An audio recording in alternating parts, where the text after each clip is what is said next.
so I don't feel like I'm stuck in the Alrighty. So I recognise most of your faces. For the people who don't know me, my name's Paul. I'm one of the new band AIs this year in the wind conducting department. Actually, how I got to America is kind of a very bizarre story. I'm sure most of you know Dr. May in Music Ed, who actually came over and was doing a study sometime last year, and she wouldn't tell us actually what it was, but she was watching our bands and she says, I'm watching your band just to see something, but I'm not going to tell you what it is. That way I won't stress you out. In which case, of course, actually she stressed you out about everything you did, because you're like, oh no, I'm not going to stress. As it so turns out, it was my junior band, and it was about intonation, and of course, because it was my junior band, I was kind of just happy about playing the right notes, so I think I failed that study a little bit. But also, then our adjudicator for our band festival last year ended up being ill at the last point and couldn't come, so I contacted my teacher, who actually came here to do his postgrad stuff, and he suggested Dr. Gershwin come across and do our adjudicating, which is how I sort of ended up here. But it's a real pleasure to talk to you guys tonight. I know we have a lot of these sorts of groups at home, and it's really nice to see, you know, our university students being interested in music education. I'm talking about teaching in Australia, but really, I mean, you could insert any sort of other English-speaking country here in this. There's a lot of stuff that's kind of relevant to anywhere that you sort of want to go and teach. I think what you have to understand is that America, and I assume Canada as well, has a very sort of specific way of dealing with music education in schools that isn't really replicated in Australia and England and other sort of English-speaking countries. And you'll see it later, but I'll just allude to it now. I think we have to, it's kind of the difference between, say, like going to a conservatorium at the college level where you're just learning instruments and how to play in comparison to coming to a school like this where you're also learning the theoretical stuff. We tend to go more down the theoretical path in Australia, so there's very little kind of instrumental instruction in what we do. So it's just kind of, you'll see interesting how we get to that. But to start off with, for any of you wanting to ever travel outside of America and teach, you need how to learn other words. So we'll go from the top. The top one is called a semi-breve. Breathe, not brev. Brev. People hit you if you say brev. Semi-breve. Here we go. Go. Semi-breve. Minim. And then crotchet. Quaver. Now you can't say quaver. There's no sound in Australia. It's an R sound. So quaver. And that's not semi-breve. That's really stupid. That's a semi-quaver. Sorry. My apologies. I should actually check my work. That's the British system, which is used pretty much all around the world. Like many things that America does, you kind of do your own thing. You have miles, you have pounds, and like gallons and all this stuff that no one else understands outside of this world. Of course, it's the same thing with music. So yeah, just be aware that if you ever want to step out of the country, you will need to learn that. And I don't know if this is something that's actually taught in the music curriculum here, but it always amazes me. Like even Dr. Gershwin, when he was conducting his band at home, he goes, the one, yeah, the quarter note, we're like, yeah, sure, we know what that is because we understand you, but you don't understand us. So please, it's useful to learn that stuff. And of course, then there is everything else, as I said, there's the metric system, which is just so much better than anything you do, but we'll talk about that later. I could talk about Australian curriculum for hours and be really excited about Australian curriculum, and you would all be really, really bored. So I decided that I would at least start off with something a little more broad and generic about the country so that you kind of have a bit of an idea about, I guess, who we are as a people. This is a clip of our Prime Minister. We don't have a President, we have a Prime Minister. For those of you who remember when the world was supposed to end a couple of months ago, our Prime Minister, who has a bit of a sense of humour, decided this would be funny, I think.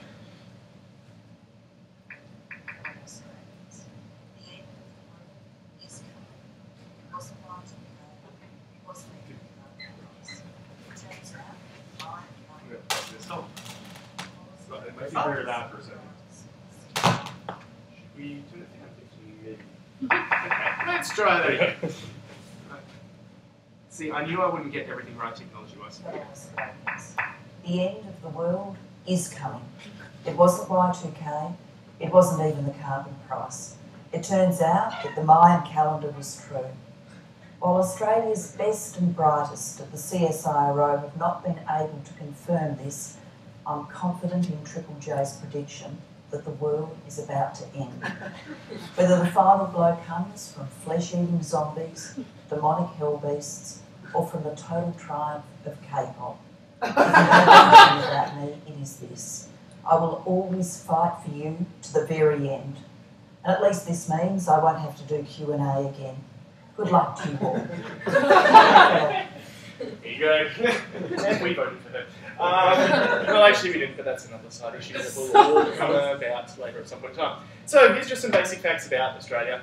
Our population is about 22 million people across the entire country. It is about 7 to 8% of the American population, just to give you a bit of a, it's a smaller place. Our capital city is, so we have a national capital, like you guys do, Canberra, which also, funnily enough, is not really a particularly big city. It came about between an argument between the two biggest cities in the country, sounding familiar, I guess, at this point in time, as to who wanted to be the capital, and neither could agree, so they ended up putting a city in the middle of nowhere and calling that the capital. And I think that's pretty much what happened here as well. There was like Philadelphia and New York, and they put Washington DC or something. That's what we got to know.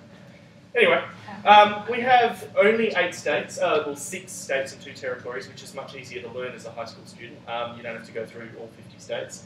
And each of them have their capital cities. I won't read that, I'm sure you guys can. I'm from Perth in Western Australia, which is why we ended up first on that list. Time zones, like we're on the complete opposite end of the day. So at the moment at home it's 7 o'clock tomorrow morning. So I find I can't actually call people home. Although people do call me in the middle of the night and go, hey, I'm like, I'm actually asleep right now. So and we also have $1, which is worth a little bit more than yours. Now, however, when you're sitting there going, geez, the population is really tiny, what you have to understand about Australia is everyone gravitates towards these major cities. So for me, I'm from Perth, which is one of the biggest 5 cities in the country. So to me, it doesn't feel like I'm living in a really small place. Just to give you an idea of perspective, this is in numbers of millions. So like, of course, New York is huge. There's like 8 million people. Sydney is our biggest, which has 4.5 million. But you can sort of see then the next 4 cities are roughly about the same size as your city. So Perth is about the same size as Houston. And then, you know, Melbourne's bigger than LA and stuff. Oh, it's Melbourne, not Melbourne. I learned that, Mr. Pratt said that to me today. Anyway, so you can see, you know, as I said, if you are going to at some point go and live in Australia, you will probably end up in one of those big cities. And, you know, you won't necessarily feel like you're in a small country. We have a full-time symphony orchestra, we have an opera company, a ballet company, we have lots of activities and stuff. You know, it doesn't really feel like you're in a tiny place. This is a map of Australia. What you have to understand is this whole middle bit here is a desert and really boring and hot and not great to live in. So people only really live on the sides. You can see Perth there on the bottom west, and then sort of Adelaide, Melbourne, Sydney, Canberra and Brisbane all around that bottom thing. And then there's the island on the bottom that we all forget about, Tasmania. So people tend to live always on the coast. Australia itself is actually about the same size as America, like in terms of land mass. So it is the same thing as you have, like it's the problem of just getting around from place to place. And then this was my favourite moment when I actually got here. This is what a world map looks like to you guys. Oh no, yeah. Don't do it. Fine.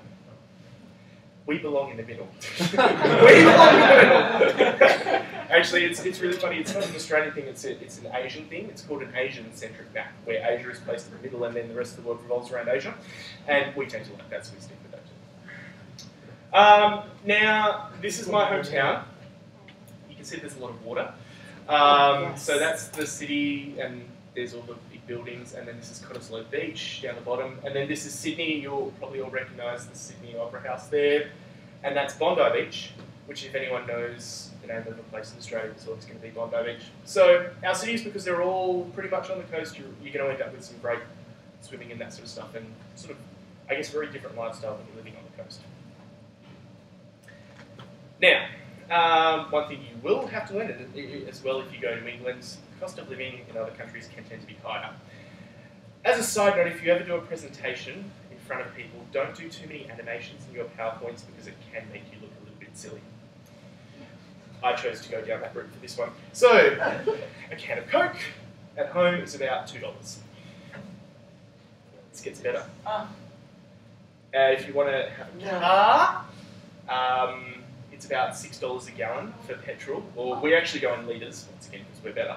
And it's about $1.50 a litre, there's about 4 litres to a gallon. If you like fast food, $8 for a Big Mac meal. Now, all of you, of course, are under the age of 21 and don't drink alcohol, so you won't actually know the price of alcohol. Here, I guess, probably about $3 to $4, whereas because in Australia, you can drink when you're 18, it's much more expensive going out for a night of entertainment. And the favourite thing I've found since I've arrived in America is the Snickers peanut butter. I can tell. And unfortunately, they're not sold in Australia. So I'll be taking stacks of those home with me over the break. However, the silver lining, this is where it gets really great. My special friend that I found a picture of on the internet seems a little disturbed by their paycheck. The graduate wage for an Australian teacher is about $60,000. Whereas I guess, is that about right? 30 to 35,000 For a teacher? Here? Yeah, in some places that's still a little bit high. Yeah. Okay. So while everything is more expensive, you get paid more. The other sort of thing I'll let you know, I bought a 3-bedroom, 2-bathroom house a couple of years ago, which cost me $425,000.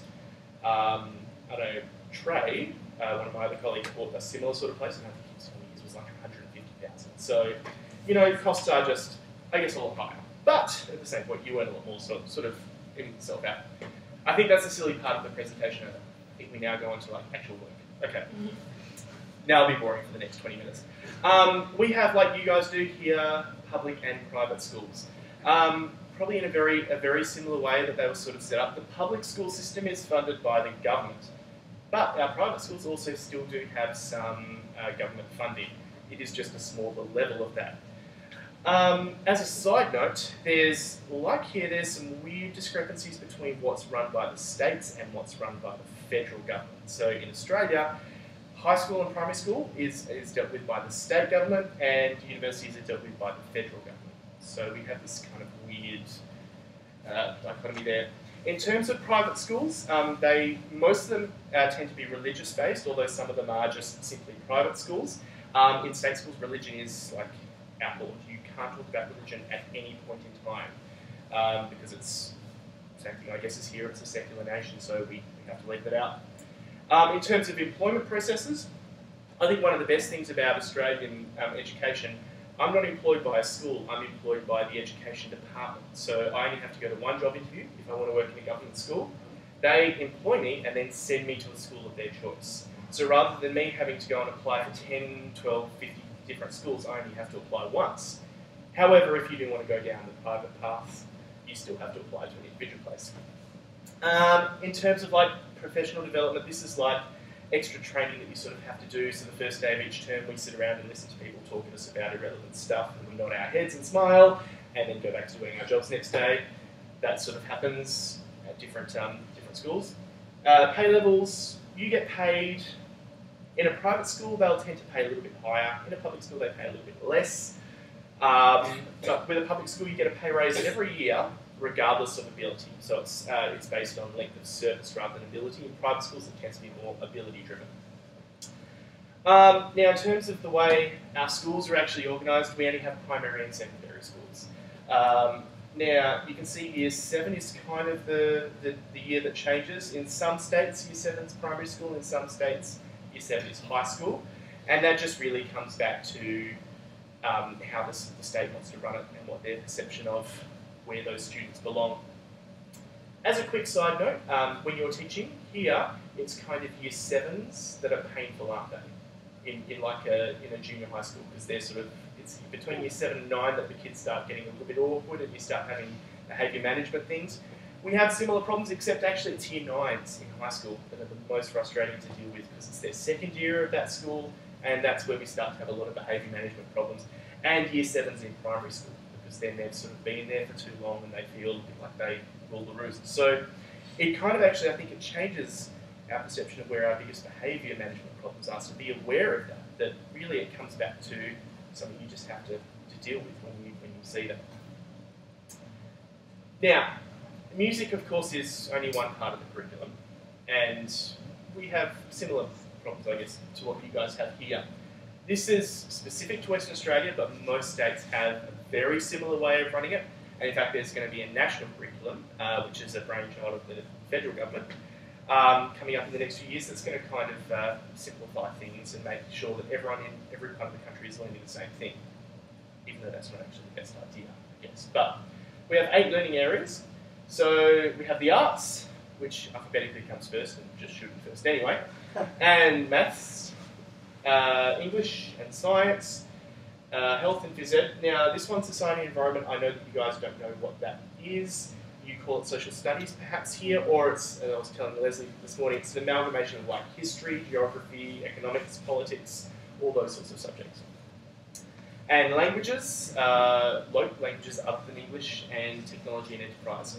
Languages other than English, what really surprised me, no one learns Spanish at home. That's really a very, I guess, unique to America, and certainly has a lot to do with your geography and neighbouring countries. For students in Australia, the most popular languages are going to be Asian languages such as Indonesian, Chinese or Japanese, or European languages, Italian, French or German. So there are 6 most popular languages. Each of those areas is compulsory. You have to do those 8 subject areas up until year 10, when in year 11 you sort of choose your specialties. The problem we have is, though, you only have to do something from the arts, and you only have to do something from technology and enterprise. You don't have to do everything. Now, the arts, which is where we belong, has 5 subject areas. We've got dance, drama, media studies, music, and visual arts. Herein lies our problem. You only have to do one of those, and in many schools you can actually only fit one in. So we shouldn't really be battling with those subject areas. That frustrates me a lot at home, because they're our friends, you know, in the school system. They're the people we should be working with, we should be conversing with, and yet we end up battling with each other to kind of get those students into our classes and get them out of the other classes, which leads to, in some schools, not a great kind of arts community. It becomes very much like a music community or a dance community. Just in case you're wondering, photography is not an art subject in Australia. For some reason, it becomes technology and enterprise. So, in terms of what we actually do in music, though, because it is, I guess, very different to all of you, just want you to take a second to think back to what you did in high school. I'm just going to do a straw poll. Who played in an ensemble? Who? Now, keep your hand up if you only played an ensemble and you didn't have anything else. So, not many of you. Who did like an extension class where they did some theory or something, and that was like on top of your band experience, wasn't it? Okay. For us, if I actually asked you to do that at home, everyone would have put their hand up for the extension part, and only some of you would have put your hand up for ensemble. Music is actually, for us, as I said, it's an academic subject. So everyone does the theory element, and instrumental music and ensemble is only an extension part of music. So it kind of turns the entire subject on its head. So everyone will participate in a classroom program where they'll do things including oral theory, history and composition. And then in certain schools you'll have instrumental music offered as like an instrumental lesson.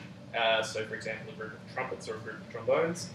And then you'll have an ensemble on top of that. Classroom music is taught from the very beginning, from pre-primary or year 1, depending on the school. Instrumental music begins at about year 3 to year 8, depending what instrument you play, and finishes at year 12. Obviously, tuba, as I should say here, doesn't start till year 8 because it's bigger and the kids can't hold it, whereas violin is taught in year 3 because it's a much more sort of age-appropriate instrument to learn at that stage. Yeah. Do you mind if I ask a question now? Of course, yeah. Because they don't necessarily like play an instrument while taking these theory classes, do you find it like, I don't know if you can compare it to what we do, you find it harder for them to like connect it? Because I know I connect theory so much to my like personal comfort levels on my own. Yeah. So yes, and then there's also a flip side where that becomes they use theory it's a benefit and it's also a negative at the same time. Yeah, we'll talk a bit about that later. So yeah, that's that. Now, ensembles, well, it sort of depends, I guess, on what type of ensemble. So here I've said between year 1 and year 8, and it will really depend. I mean, if it's choir, they can start in year 1, but of course, like a tuba ensemble can't start until year 8. We don't have tuba ensembles. No, history run course. Anyway, so in terms of, you're thinking of that, this is actually a band that I had to conduct at a big concert, so it was a combined schools thing, which we called our Opus concert. This is the quintessential primary school music teacher sitting with his guitar singing songs to the year ones, which you'll have to do, whether you play guitar or piano or just sing. And this is one of the schools I actually taught at. It's actually also the high school that I went to, and that's our music department. So in terms of what you cover in those areas, as I said, I know this is very sort of bland, so I'll try and get through it as quickly as I can. In oral, we'll cover all these sorts of things with our high school kids. So if there's anything on here that you don't understand or you haven't heard of, just ask. Skeleton scores?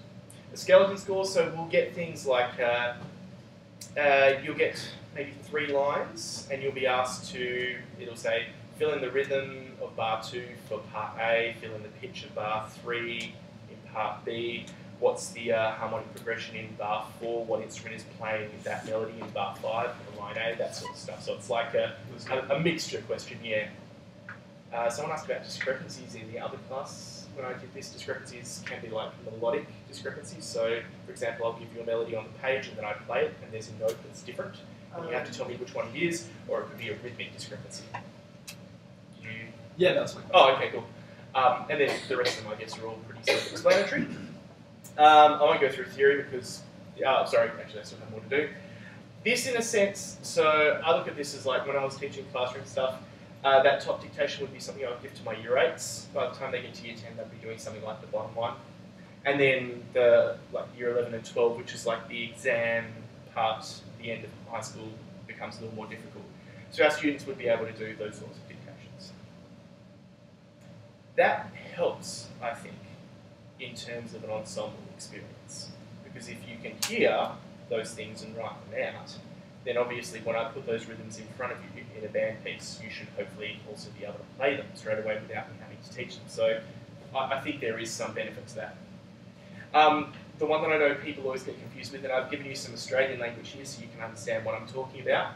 In harmonic analysis, like for example in year 8, I'll be teaching them like, is this chord 1 or is this another chord? Year 9 would be chord 1 or 5, year 10, 1, 4, 5. Then in year 11 and 12, it's sort of set by this exam-based curriculum. We use these funny symbols, so if you look on the bottom one for year 12, you'll see like a 1C chord. That's how we refer to like a 6/4 chord, the second inversion. So we kind of say first inversion is a B chord, second inversion is a C chord, and third inversion is a D chord. So I didn't get figure bass when I got here because we never sort of learned that. History, so if your school's doing like a classically focused program, when I was teaching, this is sort of the stuff I'll do with year 8s, we're talking about instruments of the orchestra, basic forms. Year 9, we start going through the earlier periods, so Baroque, that's how we say it back home, Baroque, I understand. Classical period and sort of more advanced forms. Of course, we teach sonata form at that point in time because it makes sense to do it with classical period. Year 10, we tend to start to go through the later periods. We have a little bit of a look, kids write 12-tone music and stuff. Then year 11, we have like a particular syllabus we have to cover. So you have to do like the symphony, and Beethoven 5 was I think the set work for the last few years, plus like another genre. And then year 12, concerto is the set one, and I think it was one of the 4 seasons, I can't remember which it was, plus another 4. So you kind of cover that sort of stuff in history. I didn't do theory simply because theory is very kind of, you start at the beginning and you go through to the end. So we'll cover things like scales, writing, through to like cadence writing in the later stages, and then sort of 4-part writing and stuff as they get through sort of the end of school. So I think our students tend to go into universities with a greater understanding of the theoretical elements. So our theory classes probably don't start as far behind as yours.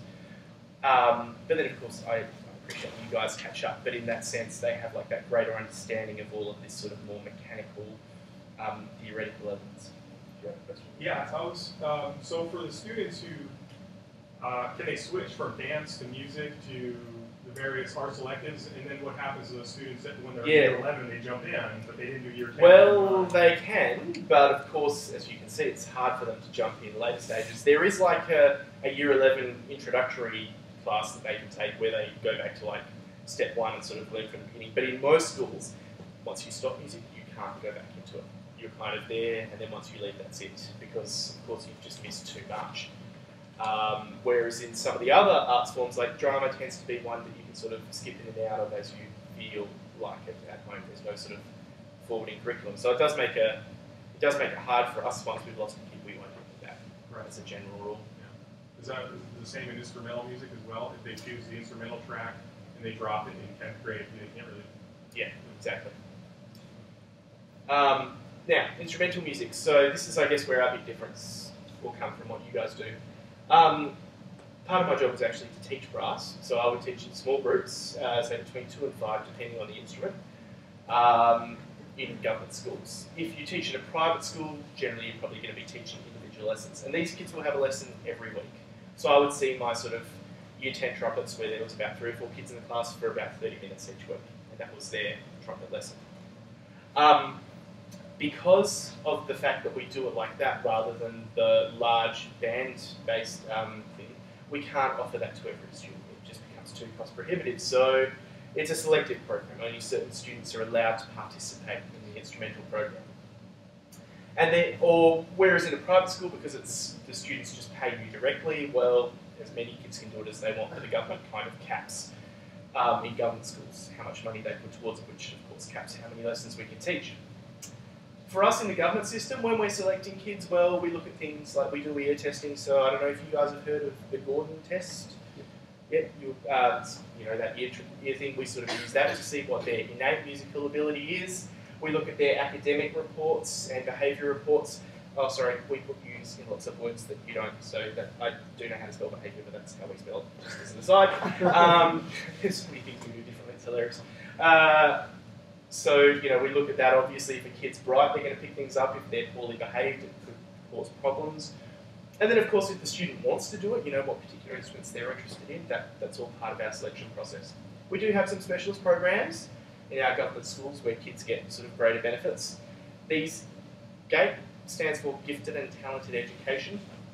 And I taught at one of those schools, so I would get my students each for half an hour. The government paid for each of my students to have a half-hour lesson. But that only happens at 2 schools in Perth and very few around the country. And then there are sort of specialist programs where you can get into a school, you know, to do music even if you don't live in that area, or schools with just sort of general specialist arts programs. So here's some examples of actually like some playing. This is one of my students. Oh, I need to press the button again. There we go. Playing. I can't see. This is task one, prepared repertoire.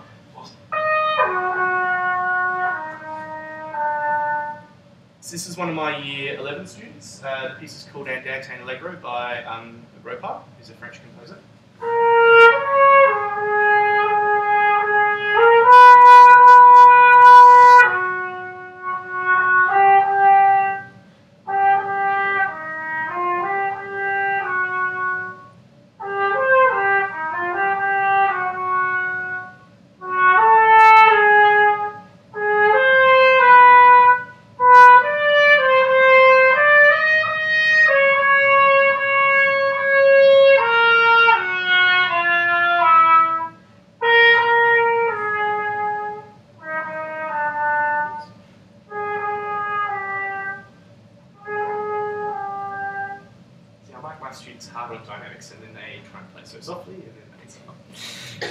Okay, and this is another one of my kids.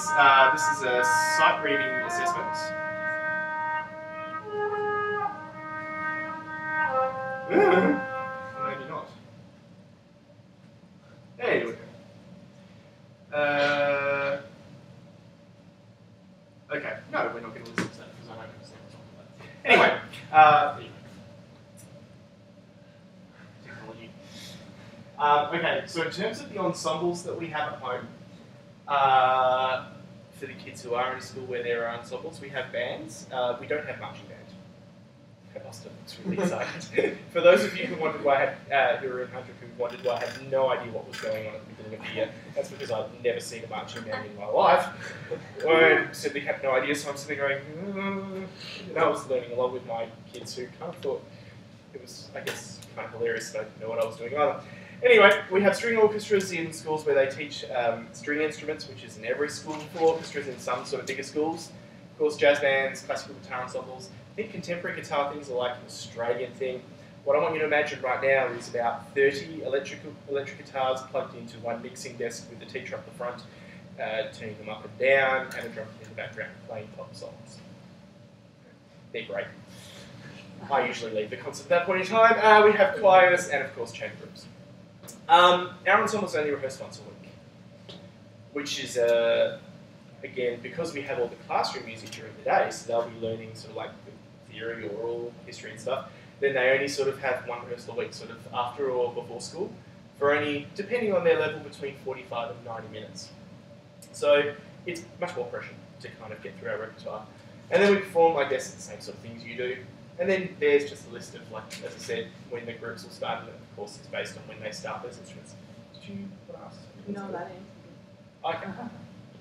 So here's just a couple of school programs as an example. So here's like one of the biggest ones in my hometown, Churchlands, which has about 2,000 students in the school. There's about 400 kids in the school that are enrolled in music, so we have about, what's that, 20%? And they're the groups that they've got at school. You can see that's a big program. That's an 8 to 12 school. If we contrast that to this school, about the same, just a little bit smaller, but I think they only have about 120 kids in the program, so they have under 10% of the student population, and a much smaller group. Yeah. Do the kids participate both in jazz band and in ensemble? Yep. Yeah. Most of the time they'll do. Yeah. Okay.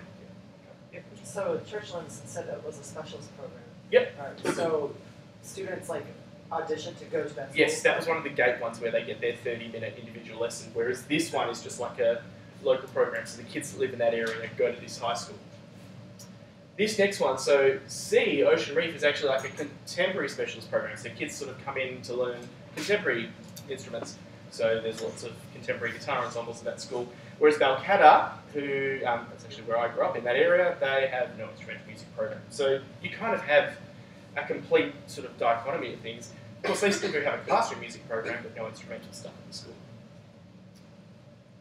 Just in terms of, I know this really actually doesn't bother you at all, but most of those schools tend to be sort of like in the inner city areas. The further you go out, we tend to find the less affluent areas and tend to not offer instrumental music just simply because people in those areas can't really afford the cost of purchasing these instruments.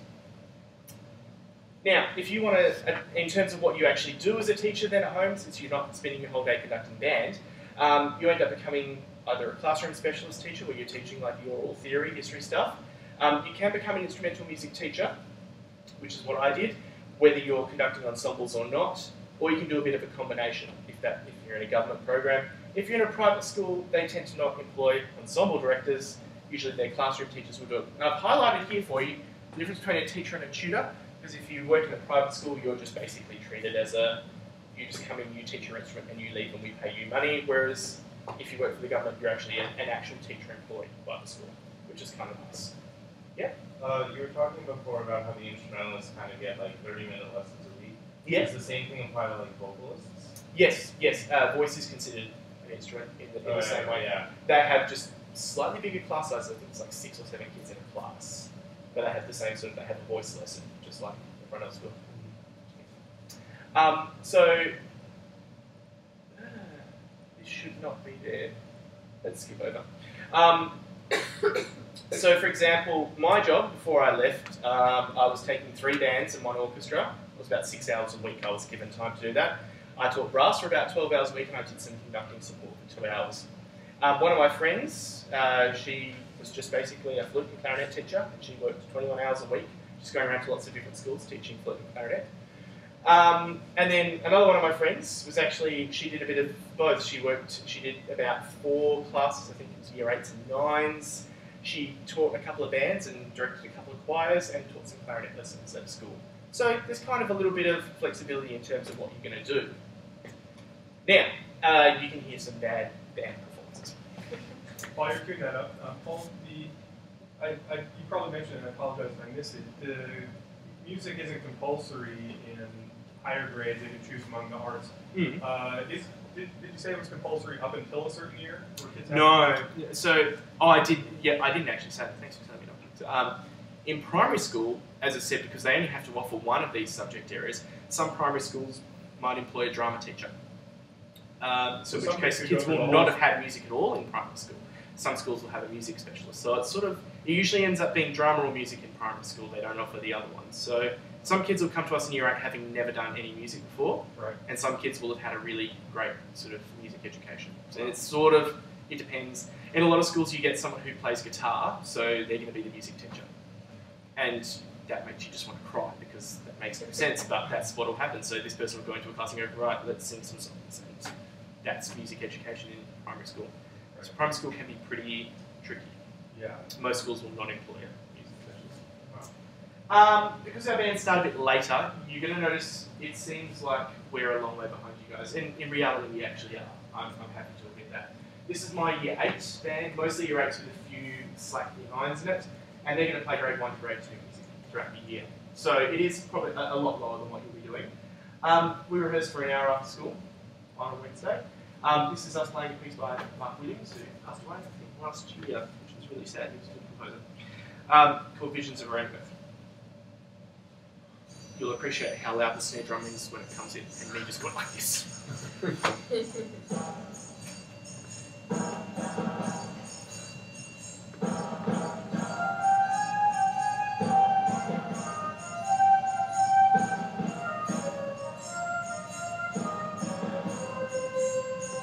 Spent so long trying to get those D flats right, it's still in.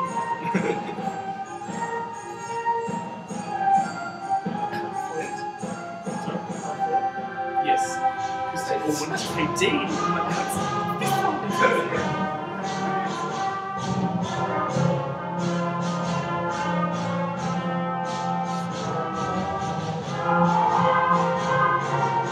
So I'm not going to be insulted at this point in time. That's not what this is about. But from your perspective, to me, I can imagine you would think that just sounds like a middle school band, like a year 6, 7 band. And that's because in reality, that's where we start. So we are going to be those couple of years behind. We like to think we close the gap, and I guess in some schools we do, but not necessarily all schools. So you'll see as we go through, like the older bands, we don't necessarily get all the way to playing grade 5 repertoire. So this is at a better school, so it's sort of the same age range. Playing sort of grade 2 music, so this is a piece called Vortex. These guys had a little bit longer to rehearse.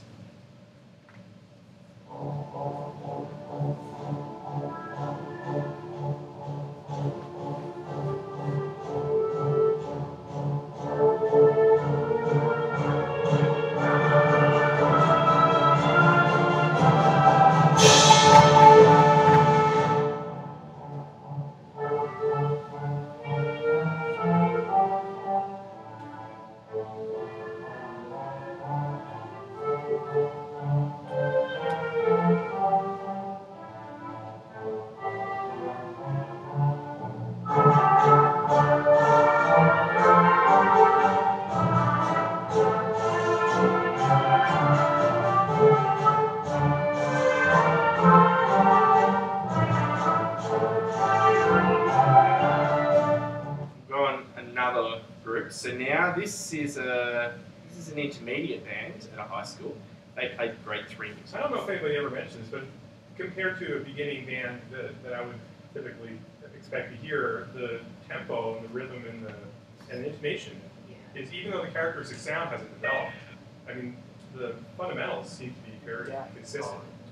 Yeah, maybe that's part of that ear training, theoretical background piece. And perhaps also in the sense the instrumental lesson as well has an impact. So kids have a teacher on that instrument telling them how to do things, rather than you standing up in front of the band trying to teach 20 instruments at once. Sure, that's an over-exaggeration. But I think as well sometimes that has an impact, because I don't have to sit there and go, flutes, you need to roll in, or you need to do this, or you need to blah, blah, blah, because I know that their teacher will be telling them that stuff as well. So they have these individual lessons before, like, ensemble happens, like earlier in their life, and ensemble happens later. Ensemble is the icing on the cake, effectively, icing on the brownies. So it comes as like that last sort of step, which helps us as an ensemble director. Do they still receive lessons while they have? Yeah. Okay. So now this is grade 3 music. Of course, everyone's favourite, James Swearingen. You'll see why I picked this music here.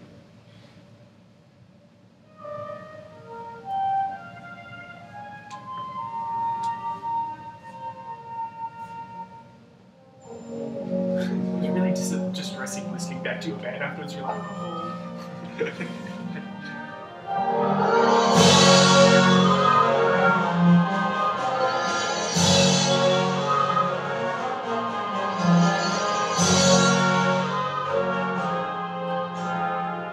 And I'll give a prize to the person who can tell me which instrument is missing from this band.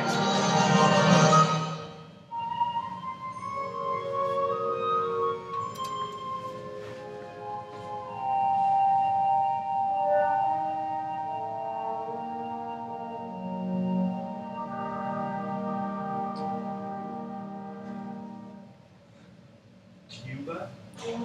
Yes, Cuba. That's perfect. And there's a reason for that. Now, so this is the senior band at that school. So they play mostly grade 4 and some grade 5 stuff. This piece they gave me is All Dance Episodes by Gilroy. So this is kind of the peak of what we get to. And this is only at the better schools. Mind you, most schools will, like that band you just heard, that's probably like what most schools will get to. This is only sort of like at the better programs. Great tubular soul, tubular bowl. Yeah, piece that.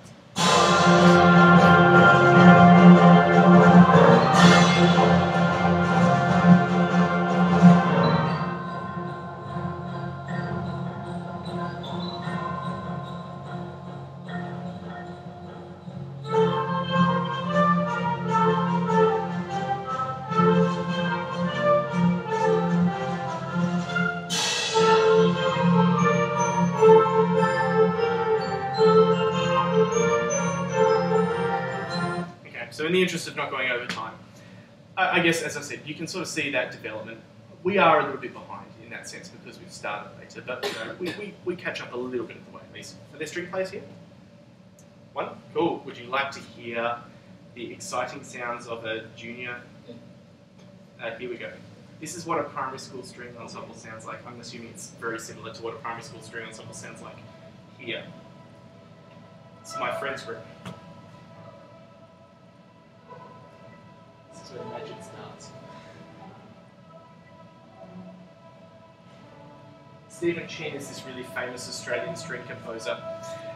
He's written about 50 billion pieces for string groups.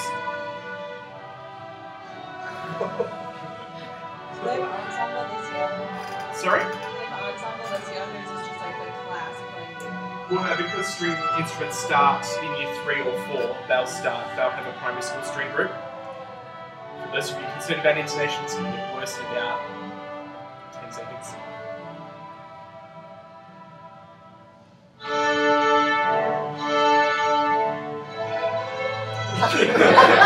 Here we go. Right, that's enough of that. Okay, anyway, so I just realised I didn't connect to the internet, so I'm not going to be able to show you. Okay, the reason what we play, very similar to you guys, we're going to play a lot of American music because there really just isn't a lot of Australian band compositions. There's one company called Brolga, which you might hear of at some point in time, and they write a lot of Australian band stuff, and if you're interested, I can make you a CD of some of the more attractive selections. But we have to play for our festivals like a piece from a list of about 60, and maybe, if the internet's being nice to me, it will let me connect. Although, I can't make my screen smaller, can I? Well, I can send that to Leslie, and she can show you all that later. Sorry, without wasting time. So basically, like a C division band has to play some grade 1 stuff, B division has to play grade 2s, A division has to play grade 3, and there's about, as I said, 50 to 60 on each list. And as I said, I can forward that on to you so you can see the sort of stuff we play. I think this is the last little bit, basically. These are some of the differences we have, I think, between our programs and yours. We're going to have a high level of general music knowledge, because that's what they spend most of their time at, which can lead, I think, to better sight reading skills. And yeah, like, because they have a specialist teacher, sometimes I feel like we have high levels of proficiency. I found this wonderful recording of Kentucky 1800 on YouTube once with this band, an American school band. It was so clear that it was a brass player that was the conductor, because the brass sounded wonderful and the clarinets were like a semitone flat. Whoa. In the upper register, and I was like, that's just basic lack of knowledge about those instruments. And so I think sometimes that can impact a little bit, whereas we don't have that same issue. As a result, we also don't learn secondary instruments in college. So I only learned clarinet because I wanted to, but most people would only be able to play their instrument and are standing in front of a band, not actually knowing how to play any of the other ones. But the cons. So we have very limited rehearsal time when we start later, so we don't really get as far. And because they only have one lesson a week, you now need to do maths, one lesson a week, one band rehearsal a week, they actually don't really play very often unless they're self-motivated to practice at home. So we have a lot of kids who will just come week to week and have not practiced at all. That leads to a lot of just problems with actually making progress. And then, because our schools are a bit smaller and our programs aren't quite as big, we have some instrument development problems. As you heard, one of my bands just didn't have a tuba. And there's not much you can really do when you just don't have some of these instruments, you just have to work around it. Especially low brass and double reeds seem to be our problem in Australia. Lots of schools are missing those. Yeah. Which side reading scale do they use? Is it the number system or solfege system? Some schools use solfa. I taught one school that used solfa, and we did a lot of solfa. Most schools will just use numbers. Yeah, only certain schools will run a solfege program. Yeah. There's a national exam, right, for music? Yep. And do they ask the kids use one particular system or another to sight sing on national exam? No, you're allowed to do what you want. Yeah. But, anyway, whether it's Australia or somewhere else, in the sense of why you should do, and, you know, at some point get outside of America and go and teach somewhere else. I don't think it's up. So I think the opportunity to experience different culture is really amazing. I've lived here, I've lived in England, and I've lived in Australia. It's really just amazing to me to see how different people live and the differences between all of the countries, and then be able to understand people a little bit better. We just have great beaches, that's why you should come to Australia. Yes. It always looks good on your CV.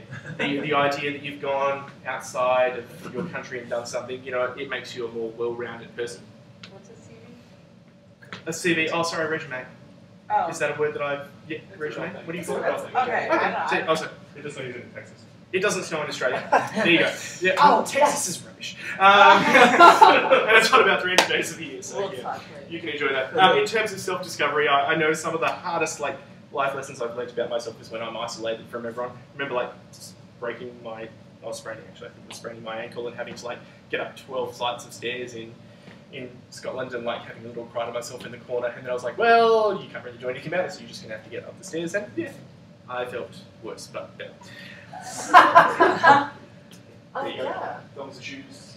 It's not underwear for those of you who are dirty. You know, new friends from around the globe and a greater understanding of the world, and of course it's much more relaxed at home, I think, because we have less to do throughout the day. And some general advice if you are considering doing something like this. If you're a planner, the sort of person who wants to plan everything, make sure if you are going to go overseas and do something like this, make sure you plan ahead. I'm so uptight at times that before I got here I had a house to live, I had all my furniture organised, I had maps of what Bloomington looked like, I knew exactly what was going to happen, so when I got here everything would work, and so I could go to marching band rehearsal the next day and stress about that, because you're going to have so many things to worry about in terms of your work, regardless of what country you're living in, or even just to simply go somewhere else in America, that you want to make sure that you get as many things as you can knuckled down. The internet is your greatest friend, of course, in this planning, because it helps you numerously. Opposite of what I just said, if you are going to go overseas, make sure you don't actually lock yourself into a housing contract. I don't need to tell you guys that, but make sure you source somewhere to stay when you get there, like some short-term accommodation. Be sociable. When you get somewhere else that isn't your hometown, and this is even when you go out for your first job, you're going to feel pressured to be working a lot and kind of getting yourself in the zone. You're going to be in a new city where you don't know anyone, and you're going to find if you don't make friends, it's going to be really hard. So get out there and experience the culture of the place that you're living. Find clubs and outside areas to pursue. When I went to England, I had sort of found this brass band to play with. I got there on 2 days after Christmas and had didn't know a single person in Manchester when I first got there. But someone from my band actually called me up on, and we hadn't even had a rehearsal yet, called me on New Year's Eve in the morning and said, oh, we're having a band party tonight, so you should come along. You can meet everyone. So I was actually just going to kind of go to bed and relax, but ended up going to this party and met a whole bunch of people, and it made life a lot easier. So finding things to do where you can meet people is really great, and work out how to stay in touch with people. That's also really important. Skype is really helpful, except not in the middle of night. And of course, as much as I heckled you at the beginning, there are so many differences between our countries, but at the end of the day, it's what it is. I laugh every time I say something like crotchet in rehearsal and people just go, or when I didn't know how to do things, you know, it's just what it is, and it's part of that experience. Which, you know, then as I said, if you understand the difficulties and the challenges that you're going to have and work through them, it makes your life a lot easier. I had a slide somewhere back here, and I'll see if, where is it? Let me just find it so I can give you the website, because it somehow ended up in the completely wrong spot in my presentation. Here we go, that one. If you're interested and you want to check out, that's the web address for like the state where I am, for our teacher exchange program. And each state has its own program, so if you just sort of search for different things, you can find out some stuff. Or if any of you are interested, feel free to have a chat to me. But whether it be Australia or England or Canada or somewhere on the opposite side of this country where you're not from, I always highly recommend to people to get outside and experience something else that you're not used to, because it's really great. So, any other questions? We have like the national standards of education. Do you have an equivalent in Australia? Yeah, we do. Of course, each state, as I said, has their own thing, and when the national curriculum comes in, it will change. It'll make it more broad. But so, for example, like there are key stages. So I think it's like year 3, 5, 7, 9, where the student should be able to do this. Music's a little broader because it's curriculum's a little more flexible, whereas in maths it would be like, you should be able to do this. In music it's kind of a little bit like, you should be able to do something. But we do have like standards that students should be able to do at different stages in their education year. For us it's called the curriculum framework in Western Australia. I know you majored in music in undergrad, but like with students that are, you know, more interested in music than most and wanting to like pursue it into their degrees, when they have like less of an opportunity to be instrumental, is that very common? Like, are the music programs in the collegiate level like very large, or like comparatively? Oh, no, I mean, a school like this is just ridiculous. We wouldn't have anything like this at home. I mean, there was actually 2 music schools in the city I was from, and they actually had to combine together to put a band together, because we didn't have enough students at one school or the other. So because the instrumental isn't like pushed as much throughout their schooling, it's not really. But then again, I mean, that's also simply a case because there's less people as well, I think, you know. So yeah, it is a little bit harder. But I mean, I think the people we tend to produce, by the time you get to the end of college level, the students we produce are great as well. You know, I remember playing, for those of you who are band people, a piece by David Masterclass called A Child's Garden of Dreams with our band at college, which is like something here that only wind ensemble would play. So, you know, it's the same, you know, you kind of get there at the end, it just takes you that little bit longer. And sometimes you are a little stifled for instrumentation. When you're doing all the ensemble examples, so like Division C or Division something, what do those correspond to? That was just, it's a nice way of saying you play grade 1 music or you play grade 2 music. So like Division C groups usually play grade 1 music, Division B play grade 2 and goes up from there. So,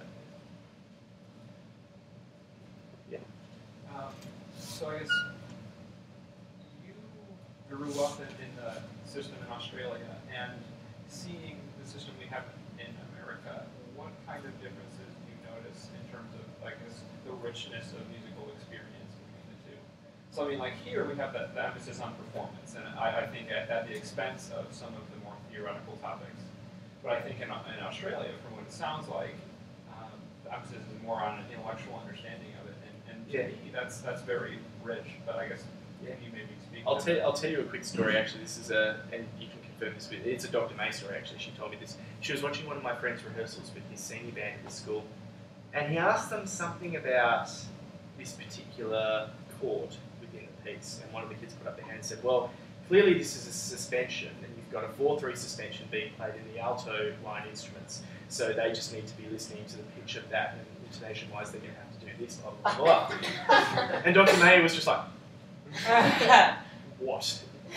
What is going on here?" And she, you know, we were talking about this one point, she said, an American student would never have known. They would never have the information to be able to say that. So I guess in that sense, I like our system because I sit there and I think, well, by the time you get to year 12, we've got these really well-rounded musicians, not just performers. But they can't necessarily play, so they can theorise and tell you, oh, I didn't get that right, or I didn't play that, that was out of tune, or that was blah, blah, blah, blah, blah. Because they haven't got the physical capacity to play, but they've got the mental capacity to understand it. So sometimes I find that this is in no disrespect to your system here, but sometimes I'll be listening to some of like the first and second year students talking, I'm thinking, that's stuff that my kids would know. Like there's some theoretical background here that they just haven't got behind them. And I think that's because some schools here just haven't had that same emphasis. I think though, to me, when you look at music education, you have to look at the final product. So I mean, if you're going to look then, if you're going into the college system, if you're going to look at like a graduate from here and a graduate from the school in Australia, they're going to be the same. They're going to have covered all of that stuff eventually.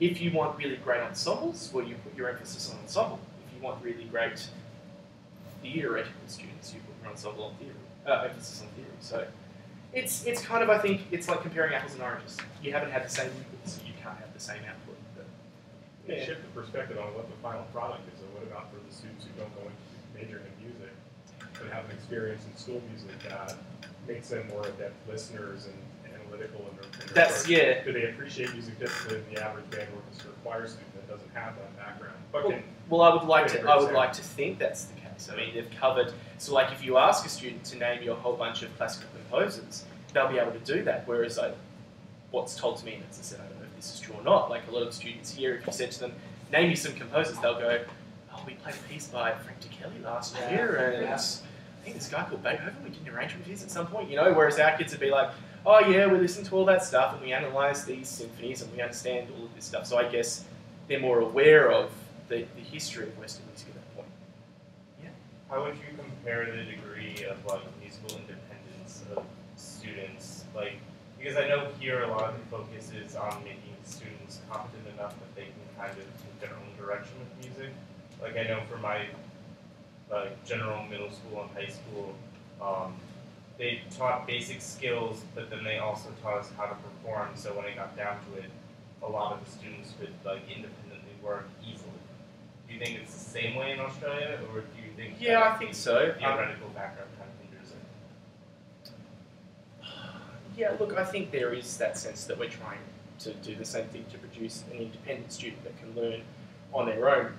And then your job as the director is to kind of to bring things together rather than to simply be kind of forcing kids into things. I mean, at the same point in time, it depends on the age of the students and the strength of the program and the strength of the teacher. I think independence of students really comes back to the way you've taught them. You can teach your kids to be independent, or you can teach them to be reliant on you for everything. And that, you know, that's a really, it depends on how you've done things throughout time. For those of you that are doing Young Wins, I said like doing, or do Young Wins at some point in time, you know, the way that students being taught to teach things to their students is really great. It's forcing that pressure back on the kids to take responsibility for their own learning. The aspect of having no marching band in Australia, it got me thinking,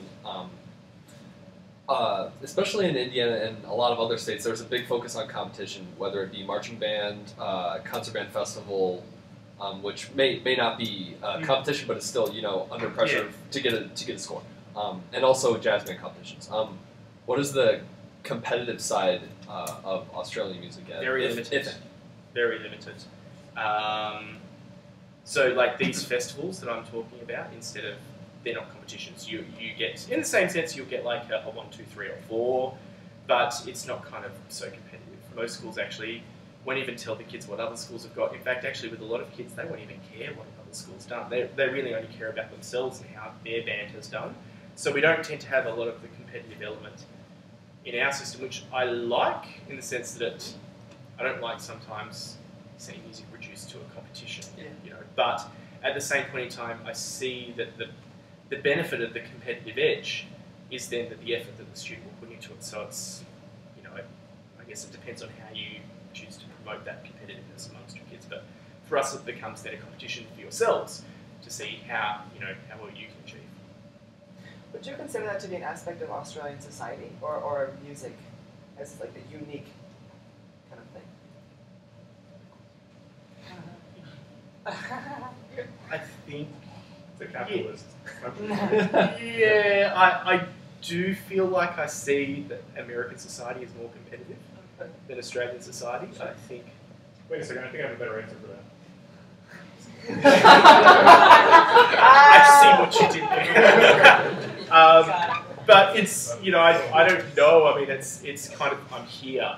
My perspective of American society and culture and is blanketed by so it's really hard for me to tell. Like, I haven't really seen much outside that. But I tend to think we're not a particularly competitive type. I think sometimes a lot of criticism you hear about Australians is that we're too relaxed to actually care enough to get places that we want to go. Like, even, you know, as I was saying how I got here, it was kind of like I didn't even really intend to do this. It sort of just ended up happening. I was kind of implementing. I was like, oh, right, yeah, I'll look into this. That sounds great. You know, it's one of those things where I think sometimes we don't really kind of, push ourselves as much. So we're talking about, like, I guess, lack of ensemble competition. Yep. But, like, I know here in the States, a common thing is to have, like, all-state and all-district competitions where the individual performer is kind of tested on their ability to play a solo repertoire and all that stuff. So is the solo competition just as limited? We don't actually do that at all. There is no sort of all-state, all-solo competitive thing at all. You know, some schools might combine at some point in time, but we won't have an all-state thing, and there are no solo competitions for particular instruments.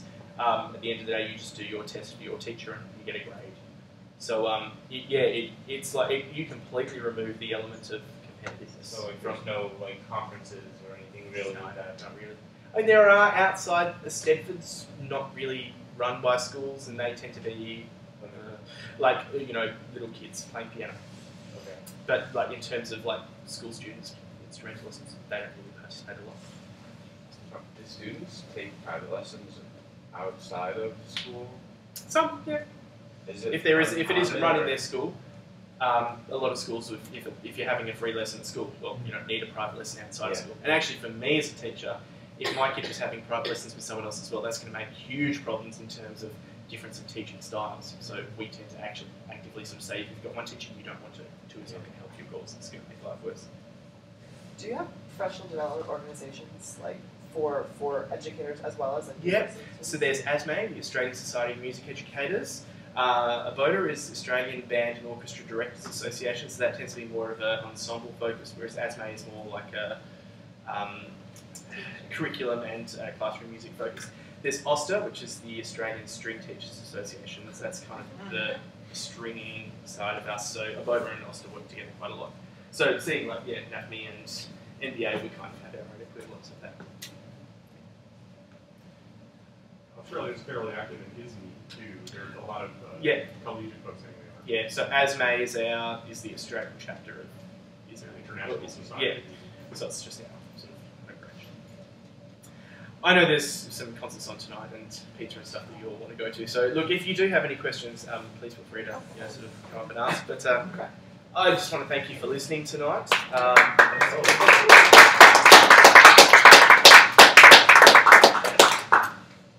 Alright, cool. Well, we got some brownies. Thank you, Paul. Great presentation. You're welcome. Oh, you recorded.